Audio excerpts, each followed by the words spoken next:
It's one that used to be really, actually really good for mech once upon a time. We'll see if that's changed much, though. I think one of my favorite things was just a little nostalgia kick here while I press all the wrong buttons. Give me a sec. One of the very first matches I actually cast in Heart of the Swarm back in the beta was Happy Zerg versus HCO Mario on this map, and there was like Thor drops and ridiculousness, but that was of course when the map was current and up to date. This is of course a bit of a throwback map. We've included some nostalgia maps in the map pool for today, and this is definitely one of them. This is the Money Peaks Show Match Series, guys. $200 up for grabs today with an additional $65 in side prizes. We'll go over those in a little bit, but for now, spawning in the top right corner of the map, he has a barcode, but realistically, it's the blue Zerg player, Firecake. And in the bottom left, as the green Terran, it is Avilo. Alright, so to talk a little bit about what's going on today, guys, there's $150 for first place for whoever wins this show match. There's $50 for losers. It's nothing too crazy in that regard. It's your standard show match. But what we've tacked on is a couple of side prizes, which you, the audience, have helped us sort of sort out. The number one thing being, of course, there's $25 up for grab for whoever loses the most resources in a single game in the series. I think it's pretty safe to say no matter how Firecake plays this out, that will probably go to Avilo. That was something voted on by the community. We had it in the Team Liquid thread. It's called a bounty. The second bounty associated with this show match, after we're all said and done, there'll be a new straw poll created. There's $40 that was additionally donated to this for basically the fan favorite. Whoever's, and I'm quoting this, and I hate that I'm saying this, but quote unquote, whoever's got the most swag was what this second bounty is going to go towards. So you guys can certainly help donate that to the loser or help the winner extend his winnings once we're all done today. It's always fun to get the audience involved, I think. Even if it's something... Actually, it's not even minor. My money's in the line. It's always going to be pretty major, but... We'll see what happens on this map. I don't know, Zombie. What are you thinking? It's obviously going to be mech out of Avilo. Do you think Firecake goes for Swarm Host or goes for that Roach Hydra ball again? Yeah, that's a tougher question to answer because the map is very different. It's a lot more practice for, I think, the mech player. But... I think he's gonna go Roach Hydra. I really don't...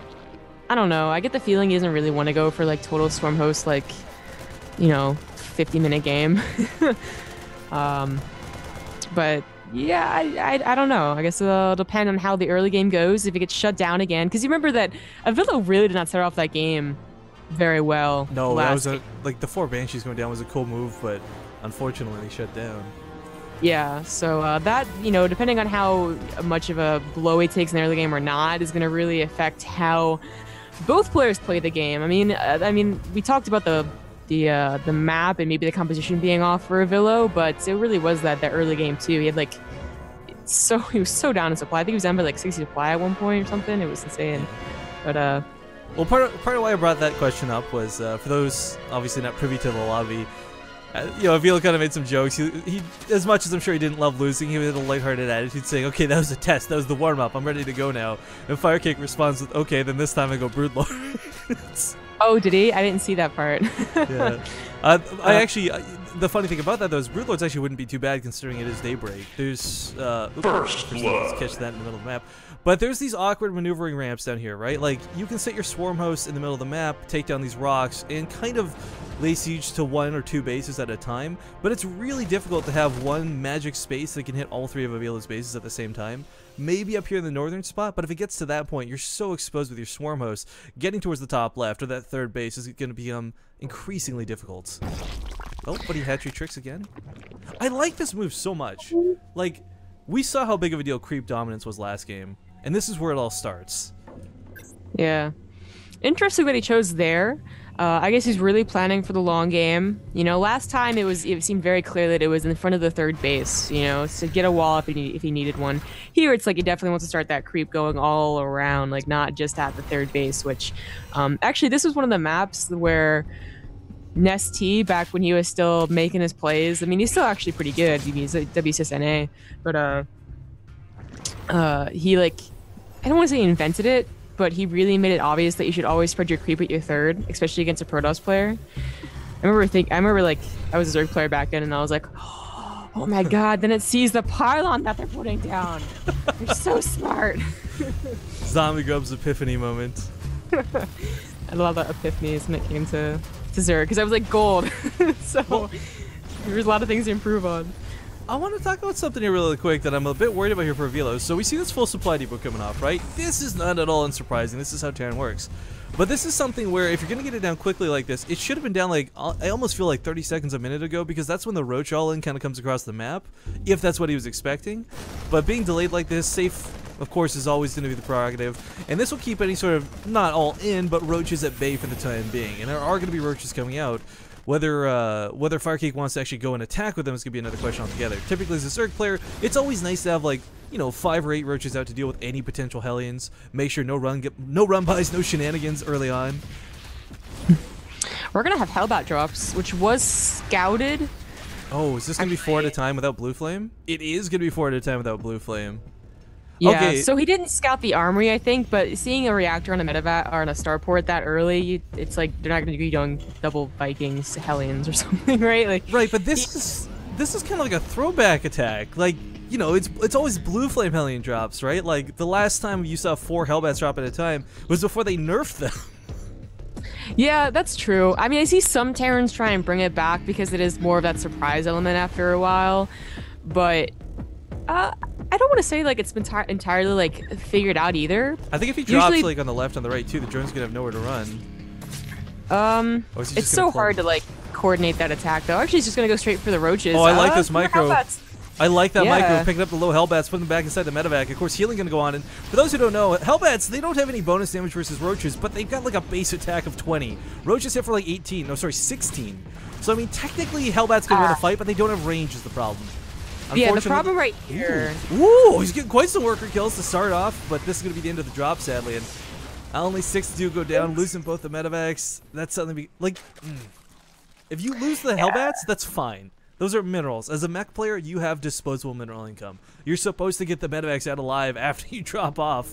It's like a hit and run tactic, but trying again. Putting some pressure here towards the third. There is another Spore Crawler waiting.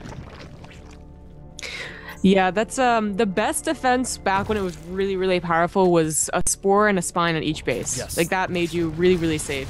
Now you can see some Roaches and a Spore do it, you know, because if you stop the medevacs from being allowed to heal on the mineral line, which is what is the preferred method, is like it's so big, it's so big of a deal. Like, and Avilo's finding a hard time actually doing anything else with this tactic, and that's I mean, I guess that's what happened. I have seen it do damage before, and I talked about that, but this is not one of those cases. And not with the Mutalisk finishing up here. Now, he could get some more worker kills here towards the main. Backs on out of this, but of course, with the Mutalisk popping, these will shut down the medevacs. And unfortunately, it's not Marines in here ready to counterattack. Even with just 3 Mutalisks, shutting down these medevacs will not be too much of an issue. I want to draw attention to something real quick. Sorry to just get you off there before we start talking. I see us being brought up in chat multiple times. Real quick, guys, this is the stronger team color part of the Game Heart extension mod. Players can't see these team colors. Everything to the players looks normal. It's just an enhanced viewing experience for the audience. Sorry. Yeah. I know it's been brought up like multiple times today now. No. I like that he's getting these Mutalisk, honestly. Like, it seems like a big investment in any other type of game, but since it is going to be a game that lasts a long time and he knows he's going to have an economy later on to, like, waste, quote-unquote, minerals on a Spire, then, like, yeah, go ahead and do it. Stop the Banshee, stop the drops. It's fine. 3 Mutalisk, no big deal. We do actually have a really fast hive as well. I think that was started like 10:30, maybe even 10. This lone Hellbat unloaded from the medevac and waddle towards the south. Avilo tried to use that one medevac as distraction tactics, but I think Firecake spotted this one in the lower right, so going to be somewhat limited on what he can do with this. Hellbats don't really take down hatcheries. I don't think they ever really did. But If you put 4 Hellbats together, they can take on Spine Crawlers, they can take on hatcheries. I mean, you can never really undervalue the damage a Hellbat does. I mean, look at it, it's already a quarter dead. Yeah, well... It's not going to die or anything. Yeah, but you can't ignore it. Usually it only happens when a Zerg player doesn't expect and doesn't have roaches. Like, that's actually probably where I... Wait, hey, you forgot something. Yeah, okay. This Hellbat will literally kill the hatchery if he ignores it. That's the thing. Like, he can't ignore it. It does so much damage. So, a half-dead hatchery is not the... I mean, this 4th base, it's not like the map we just played on. This is not a map where the 4th base is going to be, like, a focal point by any means. But Avilo's already on 3. For him to take a 4th... It's the matter of a planetary fortress here in the middle of the map. It's a lot easier, and it's a much different map altogether. Yeah, it really is. So it's definitely going to be a map that Avilo I feel is going to feel actually comfortable on, first of all, and actually comfortable that his style is good on the map as well. So, oh, this might be a longer game. One of the things about defending that fort, though, is that even though it's really nice because you can defend the fort, and meanwhile also defend everything else behind it, it's still kind of a wide open, like, area. So a concave is kind of easy to get for a Zerg player, depending on how you really position your army. And I mean, Firecake could definitely take advantage of that if he really wants to try and end this game early. Well, I like that he goes for this aggressive base again. This happened last game, and I don't think Avilo is going to really let him get away with it this time again. But unfortunately, like last game, Avilo's siege tank count, he didn't exactly invest in them early. He went for Vikings and Thors expecting those air units, and unfortunately, because of this, he can't leave, like, you know, 5 tanks at home to defend the top of this ramp while pushing it with another 5 towards the north. So this is a really unfortunate situation, as he has no way to really punish this base for the time being. There's an attack going at the third, and I'm questioning... Oh, there's a Sensor Tower. Usually put the Sensor Tower at the third, first of all, on this map, but it's a little late. Tank does get yoinked away, and where are the other siege tanks? Does he have any siege tanks? He's now producing 4 at a time, but it's that later investment that's really costing him here. Now the Viper's going to be taken care of, and the Blinding Cloud's going to force some of these units back, but a small SCV pull is absolutely necessary to deal with this. Not wanting to land the Vikings, but may have to if this gets desperate. I don't know why so many Vikings. I just don't know. Like, that seems like a good amount. Like, stop at that, but he continues making them.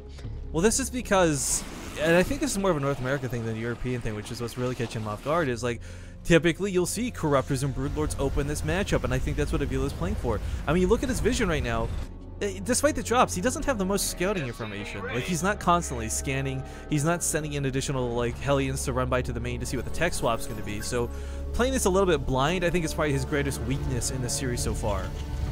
Yeah. It's just, it seems like such a...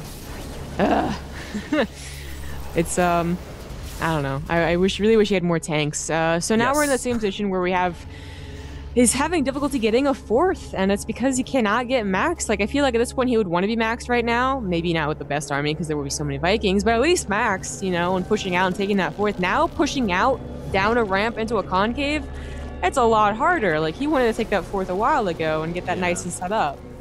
And if this was already established with a planetary fortress, you guarantee the fact that this army wouldn't be posturing on this part of the map. And that's, again, the map control we talked about last game being kind of stripped away from Avilo this game.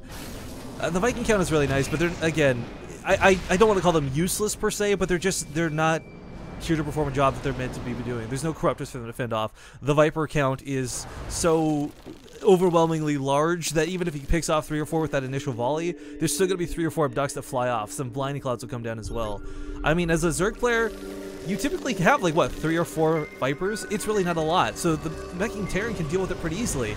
But with, like, 7+ Vipers, it's going to be so hard to kill those. Yeah, it's like it doesn't come down to, like, trying to snipe them before they even land anything, which is already hard to do. It just comes down to, like, trying to spread enough, I suppose. This is not engagement Firecake needs to take.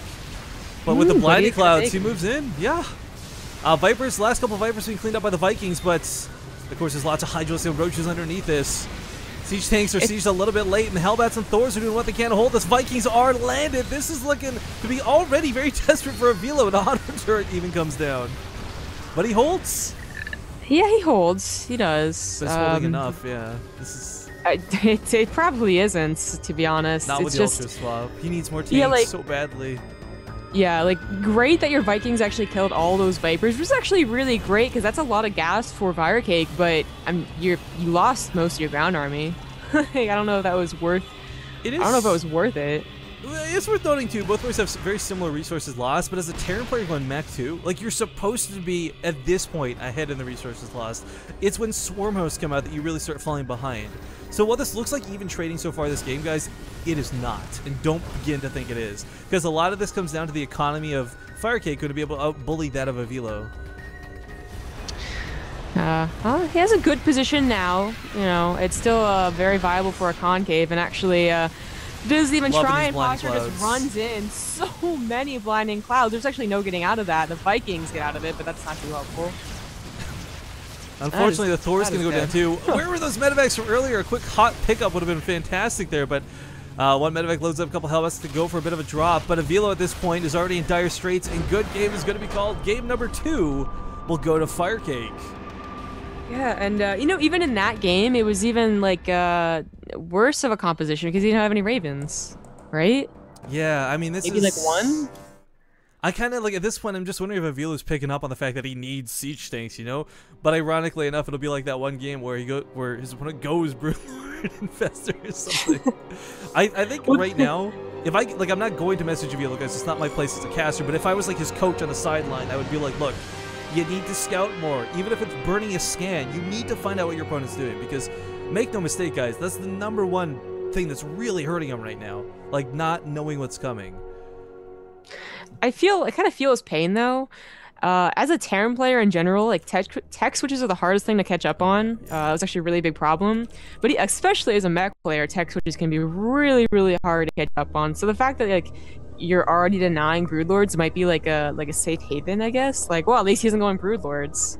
But I don't know if that's really. I don't know. It's too much to worry about. It's not Wings Liberty anymore. It's not like Broodlord Infestor is the end all be all. No, definitely not. Next map pick from Avilo.